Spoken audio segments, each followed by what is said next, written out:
Welcome back. An incredible statistic: 1 in 3 women and 1 in 9 men will experience sexual assault at some point in their life.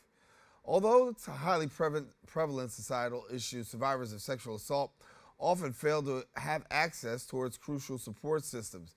Joining us now is the Mount Sinai Sexual Assault and Violence Intervention Program Coordinator and Community Educator, Ariela Garcia. And thank you so much for joining us.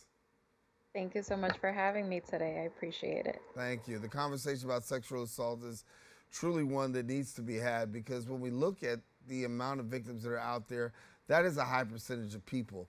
But I guess the big question is, why is there such a lack of safe spaces, if you will, to be able to deal with this issue?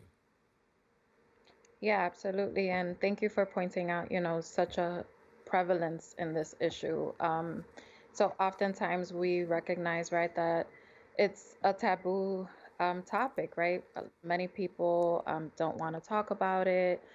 Sometimes survivors themselves feel that they are maybe not in a space where these conversations are welcome. So, sometimes the conversation around rape culture that happens, right, where sometimes folks have not been provided with the adequate, resources or information, or, sometimes survivors feel the fear of expressing themselves and reporting the situation or telling someone that they know. Sometimes, the judgment that might come from that oftentimes makes people feel like there aren't any safe spaces to be able to express themselves when it comes to sharing about their experiences or reporting their experience in general.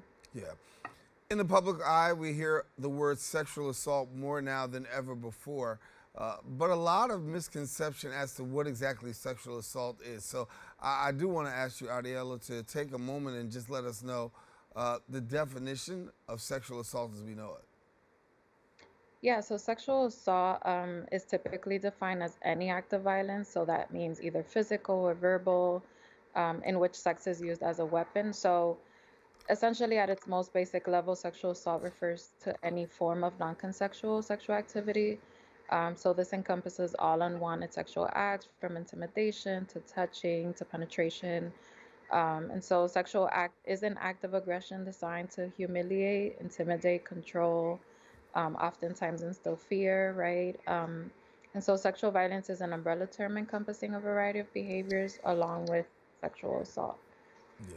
So that would be the main definitions. And, we said 1 in 3 women and 1 in 9 men will experience sexual assault at some point in their life. Putting men aside for just a second, let's just talk about women. 1 in 3 Hmm. actually will experience sexual assault over some part of their lifestyle. I mean, their lifetime. That is incredible Alarm. statistic. Yeah. Your Yeah, yeah. thoughts? Yeah, absolutely. So, according to RAINN, which is one of the nation's largest anti-sexual violence organizations, an American is sexually assaulted every 68 seconds. So, we think about 1 in 3, we think about 1 in 9, right? Every 68 seconds, an American is sexually assaulted. So, this is huge, right? We think about the prevalence of this issue, how often this happens. And on average, there are 463,634 victims of rape and sexual assault each year in the United States. So, we're talking about almost 500,000 people. And so we also know that these rates are much higher for transgender and gender nonconforming folks specifically as well. Um, and that folks aged 12 to 34 are the highest risk years for rape and sexual assault. So, particularly the age group of 18 to 34 holds 54% of these statistics. So, this is why us at SAVI specifically, we feel that it's so important to partner, with college age folks and campuses in order to provide, education towards sexual assault and sexual violence prevention. But yeah, the prevalence is huge. Again, we think about 1 in 3, and that is a very large number. So when you have someone who has become a victim of sexual assault, I think so many times people think that, okay, it happened and that's it, um, and people go on with their lives. But the reality is, a lot of people up until this very present day, will not go on with their lives because of the trauma, the drama, and also the stigma associated with it. Yeah, absolutely. So some of the common reactions that we often see are, shame, fear, denial, sleep disturbances, suicidal ideations, depression. There's an abundance of reactions to such a traumatic event. Um, and so oftentimes these emotions and post-traumatic reactions can have an effect on a survivor's everyday life. So it can affect the way they go about their daily routines. It can impact, their academic success, their work, um, affect relationships with people around them, and, many other ways that it can definitely affect them. So we have to understand the state that a person may approach us, if someone we know or we ourselves have experienced sexual violence in our lives. We have to understand the state that a person may approach us, and the fact that the varying reactions that exist are all normal reactions to a very abnormal event. So it's important to note that no two reactions are the same, and all the reactions that may come up are valid. But it can definitely make a huge impact in someone's life and affect them, in many different ways. Every individual that has experienced sexual violence or sexual assault specifically can react differently. And for some, it could be negative. For some, it could empower them. And so we hope here at SAVI that we can provide the resources and options to help give them a bit of their autonomy back and try not to re-victimize them in any way. You led into my next question because I want to talk about SAVI for a moment and the opportunity for people to take part in some of the programs, or learn, I should say, about some of the programs that you have available. So when it comes to victims of sexual assault and others, what are some of the programs you do have available? Yeah, absolutely. So we have therapy for survivors and co-survivors as well. So co-survivors meaning any loved ones or folks who have experienced this abuse with a survivor. We also have emergency department advocacy training where we train volunteers to be able to join folks that come in to our emergency departments that have experienced sexual assault, and just be able to be there as an advocate, as a person of support, let them know what their options are, their rights, um, just be another body in the room that is there for them to be able to support them in such a vulnerable moment. We also have outreach training education, right? That's the team that I'm a part of, where we provide workshops for folks. We do outreach, we do tabling events, many partnerships with college campuses, community-based organizations, and communities. And for yourself, obviously working with these individuals, got to be a good expression, a good feeling for you in terms of being able to have a hand in the healing process, knowing that this is not something that's easy, it's not something that's overnight, but the fact that you can be there to be a safe space and a safe place. Talk to us about just that, somebody having a bridge where there's that safe place and safe space. Yeah, absolutely. So for me specifically, as a program coordinator, community educator, right, because we have our team of clinicians that actually provide, these therapy services for folks Mm-hmm. and survivors of sexual violence. But as an educator, for me, it's really rewarding, especially when I have, many spaces and many times have had folks disclose their situations to me, and being able to know that I'm making a difference in the work that I do by providing options and resources, by teaching them about simple things that we don't think about, like consent, right? The definitions of the umbrella term sexual violence and other things that fall under it, because oftentimes people don't understand what their experiences are, or that what they have lived through is abuse and is violence. So for me, it's really rewarding to be able to provide folks with, the autonomy to get to gain a little power back from, a moment that maybe has robbed that away from them. And to be able to provide that education so that they are aware of their options and that they now have the power through this education to be able to go about their lives in the way that they would like to. We talked a little bit at the beginning about the statistic: 1 in 3 women over the course of a lifetime will experience sexual assault at one time or another. How Mhm. accurate is that, given the fact that we know when it comes to sexual assault, reporting it, many women will tell you in a moment that I wasn't quick to come forward. I don't come forward because of the shame, victimization that's associated with that. So when we look at a 1 in 3 statistic, the reality is we could be actually seeing a whole lot more than just 1 in 3, because there's a whole lot more that are underreported, correct? Oh, yeah, absolutely. So you brought up a great point, right? There's a lot of shame, victimization, right? And so we definitely know that these numbers that we see, these statistics that we, see and read out, and whatever the case may be, are certainly much higher because many are underreported. And we think about 1 in 9 men, for example, right? We know that that statistic is very underreported, specifically because of the stigma and the taboo that comes with men coming forward, or folks that identify as men coming forward, about their experiences. So, yeah, absolutely, these numbers are um, more than likely much higher than what we see in these statistics. With the use of technology right now, we talk about reporting. How much easier is it for either reporting? During COVID, we had people who could get telehealth visits. What about in Mhm. the area of sexual assault counseling and things of that nature? Talk to me about how technology has actually played a role in this.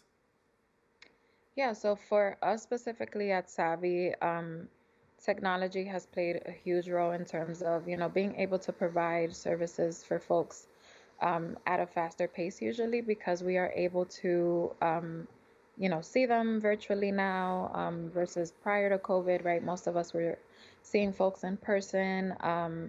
We also think about how, especially on social media, for example, it's easier to report. Um, it can go either way, right? Sometimes social media policies um, side with folks who are not in the right, and it can actually be more re-traumatizing than good. But we often see that there are more options now for, anti-online abuse, cyber stalking, cyber bullying, right? There are now laws that are put into place as well, right? So we obviously can't deny the influence that these online platforms and technology have had on us for many years. It's important to recognize the impact of these devices and, how far they've taken us within society. Um, we know that, technology, of course, has its downfalls, and um, but I think it has definitely been able to allow us to um, gain more access to telehealth services, for example, to mental health services, and many more. So I think when it comes to reporting specifically, um, I think it might have made the situation easier for some folks, but maybe for others, depending on their individual situations, it might have made it more challenging. So again, it could go either way. What are you seeing on your end, given the fact that we're seeing more of a zero tolerance perspective coming from employers? We look around and we see whether it's a corporation, you can see athletes, entertainers. Uh, they will say that it's now the cancel culture. If somebody is a victim of or a defender of sexual assault, pretty much that person's employment is terminated. Their career is pretty much canceled out. Talk to me about what you're seeing on your end. Does this give women a little bit more in the safe zone to say, listen, I'm willing to come forward? I think so. I think we are now changing perspectives in terms of believing survivors, which is really one of the most important things that we can do for them, right? Oftentimes, what we've seen historically, and in past years is that the shame, the re-victimization, the fear of, speaking out is due to the fact that most of the time, right, they either were not being believed, or they were being re-victimized by putting the or you know being put the blame on them, by victim blaming, right? So I think that certainly this has brought a more supportive, I think, energy to community, to society in general, to be able to know that, if I do come out, if I do speak up about this, excuse me, folks will believe me, right? And I think that is one of the most important things that you can do for survivors, believe them, um, and be able to support them in any which way that they may need in that moment. Yeah, I do want to get a chance to talk a little bit of something that you have at your organization, and that's the Sexual Assault Forensics Examiner program, Mhm. and that's the SAFE program. Unpack that for us so we can become a little bit more familiar. Yeah, so we are able to provide services for folks who come in and have experienced sexual assault or sexual violence. And, these folks are specifically trained to deal with these kinds of situations. So, they are able to go through the evidence collection kit, for example. They are able to explain, exactly what will happen throughout this process. It's all a trauma-informed process. And these folks, again, as I mentioned, are specifically trained to deal with these kinds of situations, which I think allows, a survivor to feel like they are, no pun intended, in a more safe environment when it comes to getting medical treatment, for example, or going through an evidence collection kit with someone that is able to help them in a much different manner that maybe someone who hasn't been trained in this specific situation. Yeah, and for yourself, I know the work continues daily, and the voices continue to be lifted in the area of sexual assault, speaking out against it. What's on the table legislatively that people need to be paying attention to, or what can they get behind that can also enhance, Ariela, the work that's going on? Yeah, so something that we can definitely get behind on is that oftentimes the window of reporting can sometimes be short, and survivors, they may not be able to come to terms with what has happened for a long time. So we opened up the 1 year window under the Adult Survivors Act, which was created for folks who have experienced sexual assault to be able to bring civil sexual assault lawsuits even decades after the alleged conduct occurred and after the applicable deadline for filing a claim had expired.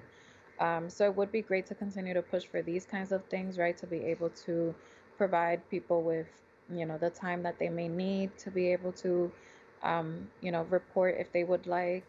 Um, Another challenge is that this is a crime that 85% of the time happens in private behind closed doors between people who know each other. And, reporting might be difficult when it comes to these instances. So again, I emphasize the culture of believing survivors, of, being able to support them in this time of need, by, following their lead, letting them know that there are services available for them. And so, prevailing attitudes towards sexual violence as well, gender norms, society often blames the victim for the assault, and criminal justice processes may not uphold the survivor. So, these are just some things that maybe some challenges that a survivor might face that we as a society can push to um, further be able to support a survivor. We have a society that's filled with diversity, right? We know that there's a diverse society out there and the needs are different. I know also one of the things that you do as working in that diversity component is you have an opportunity to really deal with women in the Orthodox Jewish community. So I want to share a little bit about how people in the Orthodox Jewish community are being served when it comes to the issue of sexual assault. Yes. So, it's a very complex issue, right? When it comes to sexual assault in the Jewish community. So, we have services that are specifically available for folks in this community, and so we have folks that are within the Jewish community that serve um, those who may need any, therapy, any advocacy, So lots of things that we can provide, for co-survivors as well, and to be able to provide the resources that they may need, depending on everyone's individual situation. So we have these specific services, but it's the services that are provided for everyone, for every survivor that comes through our doors, that may need our services. Where do people go for education and training when it comes to this issue? Because we hear it, we see it, we talk about it, but there's still a lot of people who are very ignorant to it and ignorant to the consequences, ignorant to information concerning it. hmm Yeah, absolutely. So, for us specifically, for example, myself, I mostly partner with college campuses. Again, as we went over the statistics, right, we know that there's a high prevalence, of folks that have experienced or will experience sexual assault during these college age years.